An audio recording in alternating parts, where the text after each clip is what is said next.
So it all started when our buddy Cletus McFarland invited Diesel Dave and I down to Florida to race in the Freedom 500, which is a Crown Vic race, which if you're not familiar with the Freedom 500, basically a 100 lap race around Cletus's Freedom Factory track down in Florida in old Crown Vic police cars.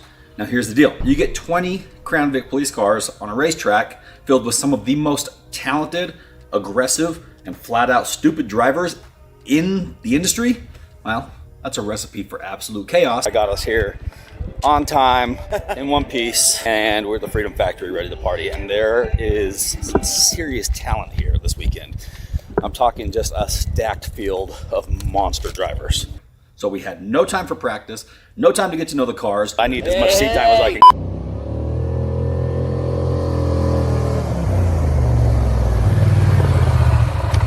Guys, I realize that this vlog is about us being down in Florida and racing cars, but I have something so important to tell you that I came all the way home to Utah, jumped on my four-wheeler, and now here I am. But there's a big difference between being able to stunt drive and being able to drive a race car. So here is where things went a little bit sideways. This race was full of some very, very talented drivers, people who have a lot of experience in different racing formats. You've got guys like Travis Pastrana, Tanner Faust, Cletus. Cletus has a ton of time racing here on his own track.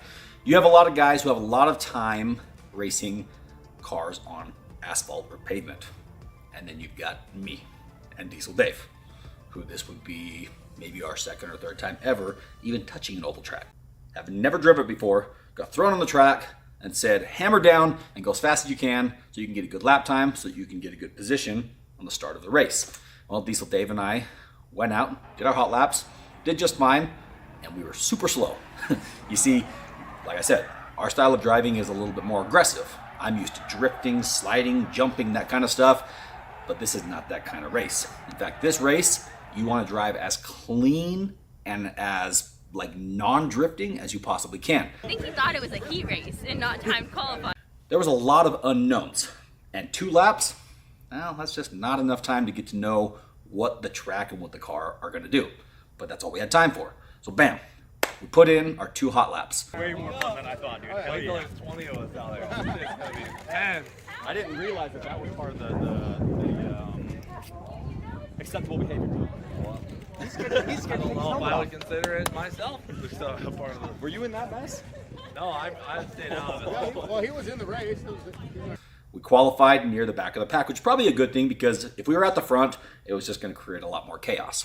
So, come race time, I'm ready to go racing. Diesel Dave and I think I'm in 17th position and he's in 20th or something like that, or 18th. We're kind of right by each other near the back of the pack. Guess what time it is? It is time for the big race, and ladies and gentlemen, we have a very stacked field of drivers. Got guys like Tanner Faust, Travis Pastrana, Haley Deegan, WhistlinDiesel, the list goes on and on and on and on. And then you got the Bash brothers at the back of the pack because we finished near the back of qualifying, but we did it intentionally. Because we sandbag. Because now what do? Climb to the top. Climb to the top. It's coming out already. Better watch out. Buckle up. Bam. Flag drops.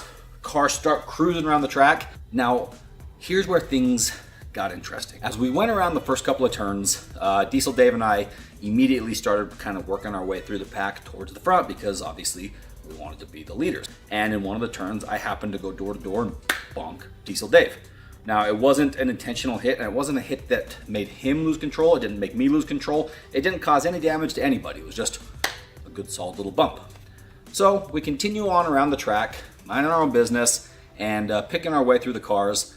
And then all of a sudden, in one of the turns, when I was full throttle, somebody, bonk, hit the back of my car, and then continued to power through in pit maneuver. I could either just kind of merge back on right there to the right and hope that nobody was going to hit me, although I wasn't going fast enough, or I could take the infield track around, build up a little bit of speed, and then kick myself back out on the other side of the track with a little bit more momentum so I wouldn't just merge into the race cars going too slow. And keep in mind, when you're driving a Crown Vic race car, you are buckled in so tight with your neck device that you don't have a lot of movement side to side, which means you can't really see what's going on. And I really wasn't even intentionally trying to play bumper cars. That's just kind of the way the cookie crumbled for me that night. However, looking back, there's a lot of things I could have done differently, but at the end of the day, this race was about entertainment. It wasn't a NASCAR race. 500 at the Freedom Factory. 500! Mr. Diesel Dave came in 10th place. I came in not welcome back. It wasn't a race that counted for points or a championship or money or anything like that. It was literally just a bunch of pro drivers and athletes going out there to try to put on a show